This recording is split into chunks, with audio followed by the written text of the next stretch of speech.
हमारे YouTube channel nursing ज्ञान कोश में। मेरा नाम है चंदन और आप देखना शुरू कर चुके हैं जीएनएम सेकेंड ईयर वालों के लिए मेंटल हेल्थ नर्सिंग से कुछ इंपॉर्टेंट क्वेश्चंस को, जो कि आगामी परीक्षा की दृष्टि से बहुत ज़्यादा महत्वपूर्ण होने वाले हैं। आशा करते हैं वीडियो पसंद आएगा। अगर वीडियो पसंद आता है तो हमारे चैनल को जरूर सब्सक्राइब कीजिए, साथ ही वीडियो को लाइक तथा अपने दोस्तों में भी जरूर शेयर कीजिए। चलिए बढ़ते हैं आज के पहले क्वेश्चन की तरफ। दोस्तों, अभी हम लोग मनोविकार संबंधी क्वेश्चंस को देख रहे हैं, जिसमें आज बारी है वातोन्माद यानी हिस्टीरिया का। ठीक है, ये एक मानसिक विकार होती है हिस्टीरिया, जिसको आज हम लोग देखने वाले हैं। ठीक है, तो ये एक, जैसे कि मैंने बताया कि ये एक मेंटल डिजेबिलिटी होती है जिसका उद्देश्य चेतना के क्षेत्र को सीमित करना होता है। ठीक है, यानी हिस्टीरिया जो होती है वो हमारे चेतना के क्षेत्र को सीमित कर देती है।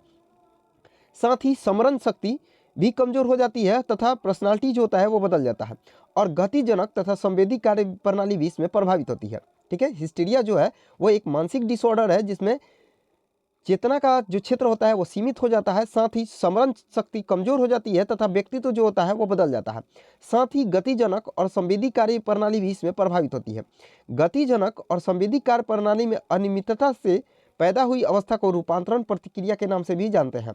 ठीक है, जो हिस्टीरिया के कारण गतिजनक और संवेदी कार्य प्रणाली में अनियमितता आ जाती है या इसकी प्रणाली प्रभावित हो जाती है, उस अवस्था को हम लोग रूपांतरण प्रतिक्रिया बोलते हैं। ठीक है, जो कि हिस्टीरिया में देखने को मिलता है।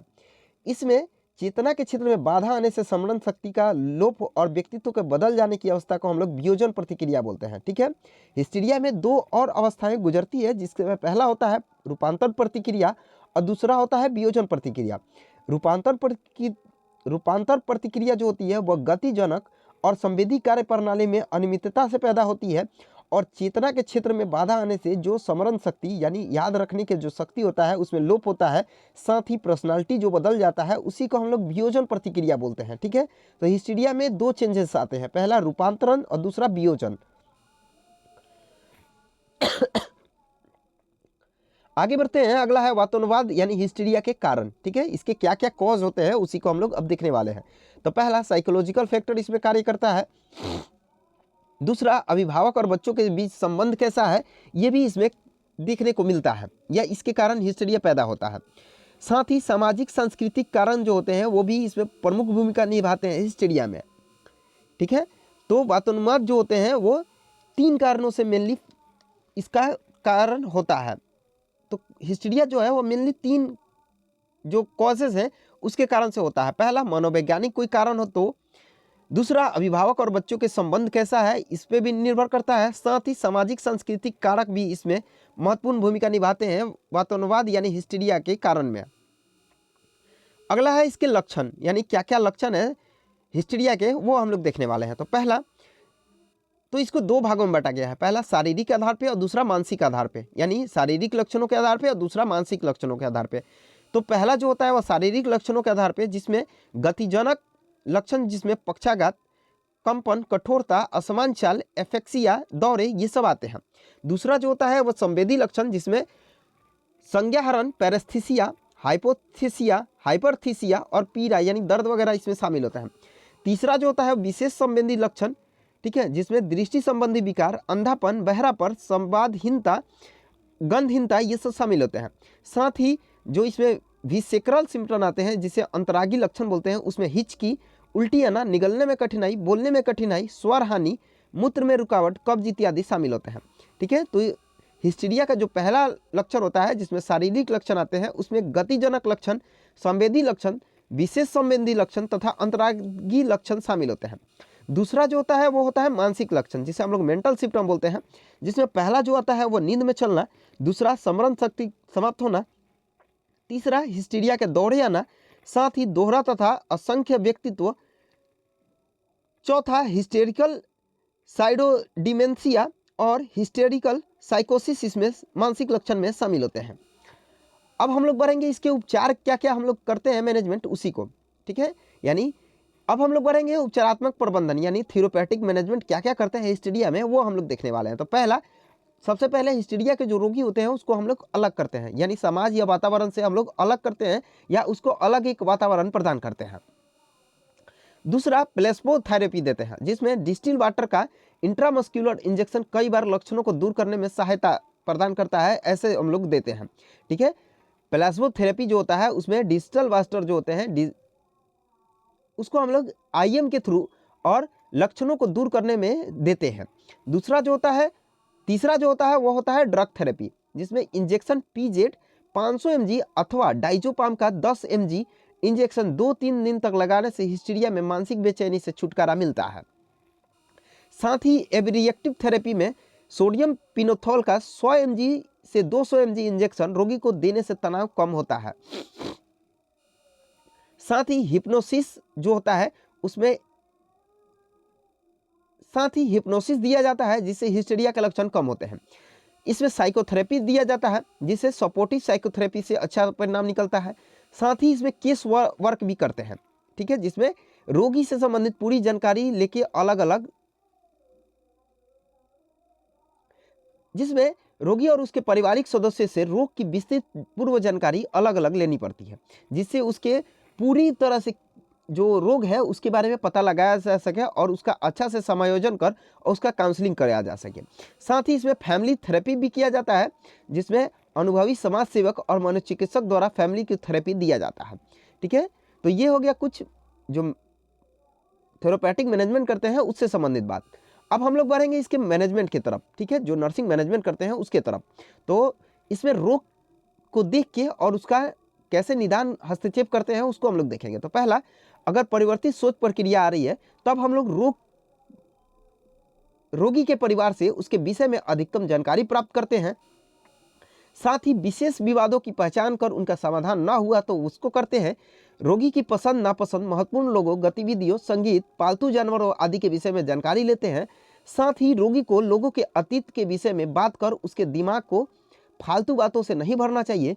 विशेष रूप से तनावपूर्ण परिस्थितियों के विषय में चर्चा करने के लिए रोगी को प्रोत्साहित करना चाहिए। दूसरा जो होता है वह प्रभावहीन व्यक्तित्व अनुकूलन, जिसमें रोगी को अपनी उपस्थिति द्वारा सुरक्षा का आश्वासन देना चाहिए। साथ ही मानसिक बेचैनी पैदा करने वाले तनाव के साधनों को पहचान कर उन्हें हटाना चाहिए और तनाव की कम होने पर वर्णनात्मक शैली और स्वीकार्य हल्के किस्म का पर्यावरण देना चाहिए।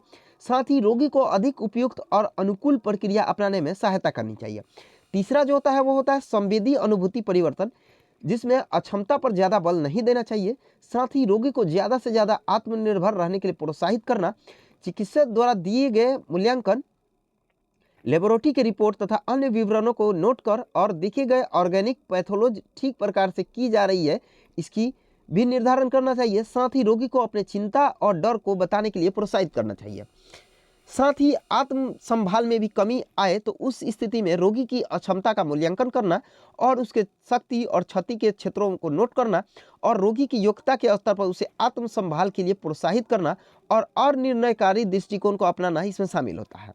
ठीक है, अब हम लोग बढ़ेंगे, अगला है न्यूरोसिस के तरफ। ठीक है, न्यूरोसिस जो होता है उसके तरफ हम लोग बढ़ेंगे। तो इसका सबसे पहले जो प्रयोग है वो 1769 में विलियम कॉल्टन ने किया था। यानी न्यूरोसिस शब्द का प्रयोग जो है सबसे पहले विलियम कॉल्टन ने 1769 में किया था। इसका मतलब होता है हल्की से लेकर सामान्य तक गंभीर बीमारियां जिसमें वास्तविक परीक्षण के लिए इंगोफंगस को गंभीर हानि नहीं हुई है और जिसमें जीवन का समायोजन अपेक्षाकृत सीमित हो गया है, उसी को हम लोग न्यूरोसिस बोलते हैं। ठीक है, इसमें रोगी जो होता है वो बाहरी वास्तविकता से संबंध नहीं गंवाता है। यह व्यक्ति के लिए कष्टदायक और अस्वीकार समझी जाती है। न्यूरोसिस जो होता है उसमें व्यक्ति जो होता है वो बाहरी वास्तविकता से संबंध नहीं गंवाता है तथा ऐसे जो रोगी होते हैं वो उनका जीवन जो होता है वो कष्टदायक तथा अस्वीकार माना जाता है। अब हम लोग बढ़ेंगे न्यूरोसिस के कारण की तरफ। तो पहला होता है बायोलॉजिकल कॉजेस। तो इसमें जीव रासायनिक परिवर्तनों, न्यूरोएटमिकल परिवर्तनों और न्यूरोकेमिकल इसमें शामिल होते हैं। ठीक है, पहला जो होता है जैविक कारण बायोलॉजिकल कॉजेस, जिसमें जीव रासायनिक परिवर्तन, साथ ही न्यूरोएटमिकल परिवर्तन और न्यूरोकेमिकल शामिल होते हैं।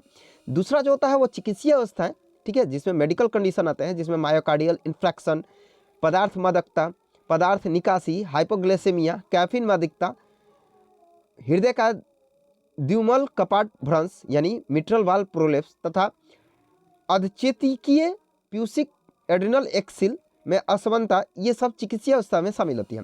तीसरा जो होता है हेरिडिटी, जिसमें परिजनों में यह रोग 15 से 25% तक पाया जाता है, उसके कारण ये रोग होता है। चौथा जो होता है पर्सनालिटी, अगर किसी कारणवश पर्सनालिटी चेंज हो रहा है तब न्यूरोसिस होने का संभावना बहुत ज़्यादा बढ़ जाता है। साथ ही पांचवा जो होता है अंतर्द्वंद, जिसे हम लोग कॉन्फ्लिक्ट बोलते हैं, जिसके कारण साइकोएनाफिलिसिस होने का संभावना बहुत बढ़ जाता है। छठा जो होता है वो व्यक्तिगत संवेदना, जिसमें व्यक्ति जो होता है न्यूरोटॉक्सिक्स, जिसमें व्यक्ति जो होता है वो न्यूरोटिक्स अनियमितताओं के लिए अत्यधिक संवेदन हो जाता है। सातवां जो होता है वो अत्यधिक तनाव, जिसके कारण जो है न्यूरोसिस होने का संभावना प्रबल हो जाता है। साथ ही बुद्धि स्तर भी अगर छीन रहा है तो उस स्थिति में भी न्यूरोसिस होने का संभावना बढ़ जाता है। और वातावरणीय कारक भी न्यूरोसिस के होने में महत्वपूर्ण भूमिका अदा करते हैं। अब हम लोग बढ़ेंगे इसके साइन और अब हम लोग बढ़ेंगे इसके लक्षण की तरफ, ठीक है, सिम्टम की तरफ। तो पहला, दिल के धड़कन अनियमित होने लगते हैं, साथ ही कंपन, सांस फूलना, चक्कर आना, मुंह सूखना, पसीने आना, भ्रांति अनुपस्थित होना, साथ ही व्यवहार में चिंता के कारण परिवर्तन आना, ये सब इसमें शामिल होते हैं। ठीक है, जो भी न्यूरोसिस के लक्षण होते हैं उसमें दिल के धड़कन अनियमित होना, कंपन, सांस फूलना, चक्कर आना, मुंह सूखना, पसीना आना, भ्रांति अनुपस्थित होना और व्यवहार में चिंता के कारण परिवर्तित होना, ये सब शामिल होते हैं। अगला है इसके ट्रीटमेंट। ठीक है, जो भी न्यूरोसिस के पेशेंट होते हैं उसका हम लोग कैसे ट्रीटमेंट करते हैं। तो पहला, मरीज को अस्पताल में भर्ती कराना इसमें आवश्यक नहीं होता है।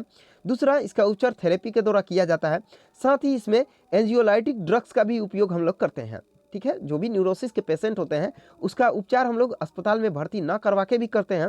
साथ ही इसमें थेरेपी के द्वारा इसका उपचार होता है और इसमें एंजियोलाइटिक ड्रग्स का उपयोग हम लोग करते हैं इसके उपचार में। आज के लिए बस इतना ही। आशा करते हैं वीडियो पसंद आया होगा। अगर वीडियो पसंद आया है तो हमारे चैनल को जरूर सब्सक्राइब कीजिए। साथ